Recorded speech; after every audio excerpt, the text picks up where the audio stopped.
Let's talk about God's love. In Romans 5, we see God's love on display, and it talks about God's love, yes. But just to break it down deeper, let's look at verse 10. For if when we were enemies, we were reconciled to God, reconciled being brought back to God through the death of his son, much more having been reconciled, we shall be saved by his life. We see the love of God all over this verse. Yes, in verse 8, it talks about while God demonstrates his own love toward us, that while we were still sinners, Christ died for us. Yes, it does say that. But verse 10 shows a whole different perspective of the love of God. If while we were enemies of God, meaning dead in our sin, in our trespasses, doing things that God hates, and living a certain way that is opposed to God, being an enemy of Him, we were reconciled to Him.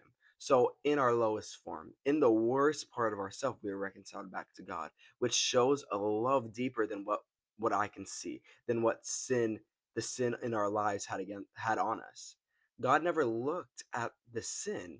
He never looked at our sin issue. He dealt with it. He saw it, yes, and he dealt with it.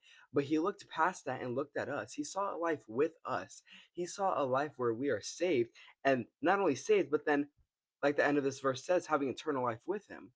That is such a love that has been just freely given out for us.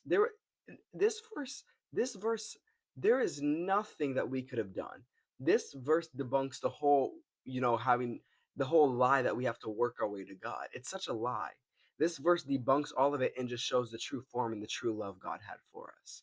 So much so that he would reconcile us, bring us to him when we were sinners, enemies, it says, enemies, and then not only stop there, but also give us eternal life, salvation with him, all that God has provided just because he loves us.